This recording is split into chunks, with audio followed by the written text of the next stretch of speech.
Assalamualaikum warahmatullahi wabarakatuh. Perkenalkan, nama saya Rizky Awalia Majidah.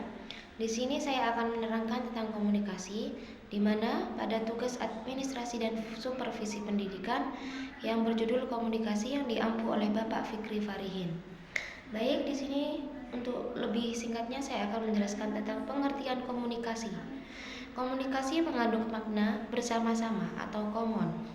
Istilah komunikasi atau communication berasal dari bahasa Latin yaitu communication yang berarti pemberitahuan atau pertukaran, kata sifatnya komunis yang bermakna umum atau bersama-sama.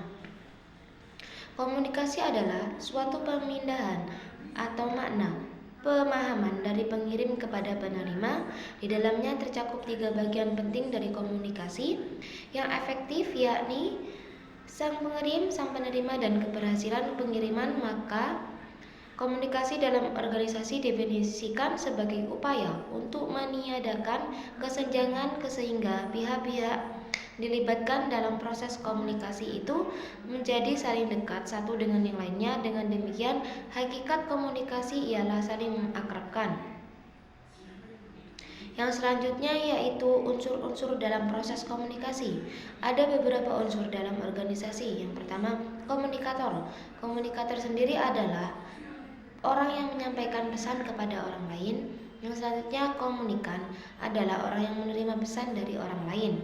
Yang ketiga, pesan. Pesan adalah sesuatu yang disampaikan dapat berupa informasi, perasaan, instruksi, dan lain-lain. Yang keempat, media adalah bentuk atau cara pesan itu disampaikan. Media dapat berupa lisan, tertulis, film, dan bentuk lainnya. Dan yang terakhir yaitu efek. Perubahan terjadi pada komunikasi sesuai dengan harapan komunikator. Yang selanjutnya, bentuk komunikasi. Bentuk komunikasi sendiri secara garis besar dibagi ke dalam 2 bentuk besar, yaitu komunikasi verbal dan komunikasi nonverbal. Meskipun kedua komunikasi ini berbeda, akan tetapi dalam pelaksanaannya keduanya saling melengkapi.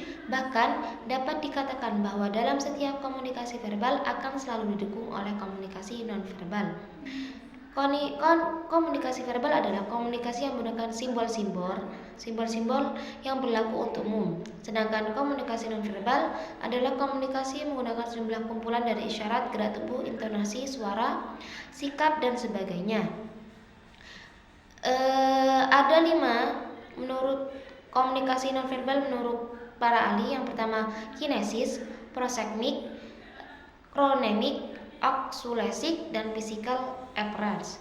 Sedangkan verbal dan verbal dibandingkan dalam organisasi. Sedangkan komunikasi eksternal adalah komunikasi antara pimpinan organisasi. Ada beberapa. Yang pertama, komunikasi personal, komunikasi kelompok atau group communication. Yang kedua, pesan dan gangguan dalam komunikasi. Yang pertama, informasi pesan dalam komunikasi yaitu adalah hasil dari proses intelektual seseorang. Proses intelektual adalah mengolah atau memproses stimulus yang masuk ke dalam diri individu melalui panca indera, kemudian diteruskan ke otak atau pusat saraf. Dalam komunikasi, untuk berhasilnya seseorang memberikan pengaruh atas orang, maka akan tergantung kepada pesan yang disampaikan. Yang pertama, perencanaan pesan, pengorganisasian pesan, dan revisi. Gangguan atau noise dalam komunikasi. Ada beberapa gangguan. Yang pertama, gangguan pada komunikator. Kedua, gangguan pada komunikan. Yang ketiga, gangguan pada pesan. Dan yang terakhir, gangguan pada media. Struktur dalam komunikasi. Ada beberapa struktur. Yang pertama, kelompok kecil sesuai dengan sumber daya. Jaringan komunikasi. Dalam jaringan komunikasi juga ada beberapa struktur. Yang pertama, struktur lingkaran, struktur roda, struktur Y, struktur rantai, dan yang terakhir struktur semua saluran. Yang terakhir, teknologi informasi dalam komunikasi. Yang pertama, teknologi informasi. Komunikasi organisasi yang baik diharapkan memberikan dukungan terhadap pencapaian tujuan organisasi. Oleh karena itu, efektivitas komunikasi organisasi ditentukan oleh struktur yang jelas untuk setiap fungsi dan peranan orang atau bagian, model komunikasi, dan daya dukung teknologi.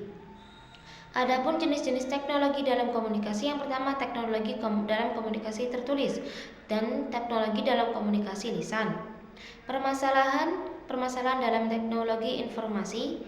Yang pertama, memberikan sumbangan yang berarti dalam organisasi, sumber daya manusia, teknofobia atau takut perubahan. Yang selanjutnya, teknologi yang diberikan out of the date, kurang maksimal. Yang C, strategi komunikasi organisasi tidak cocok. Untuk meminimalisir hal-hal di atas, maka ada beberapa cara untuk mengatasinya. Yang pertama, mengevaluasi, melatih orang, mengembangkan strategi komunikasi, dan mengadakan dan mengembangkan alat teknologi secara bertahap sesuai dengan kebutuhan. Dan yang terakhir, membenahi struktur teknologi. Selanjutnya yaitu dalam hal pemilihan teknologi yang dapat digunakan, maka pedoman yang diperhatikan yang pertama, harapan penerima pesan, waktu dan biaya, sifat dan pesan, dan yang terakhir yaitu perlunya penampilan. Baik, mungkin hanya itu yang dapat saya sampaikan. Kurang lebihnya mohon maaf. Wassalamualaikum warahmatullahi wabarakatuh.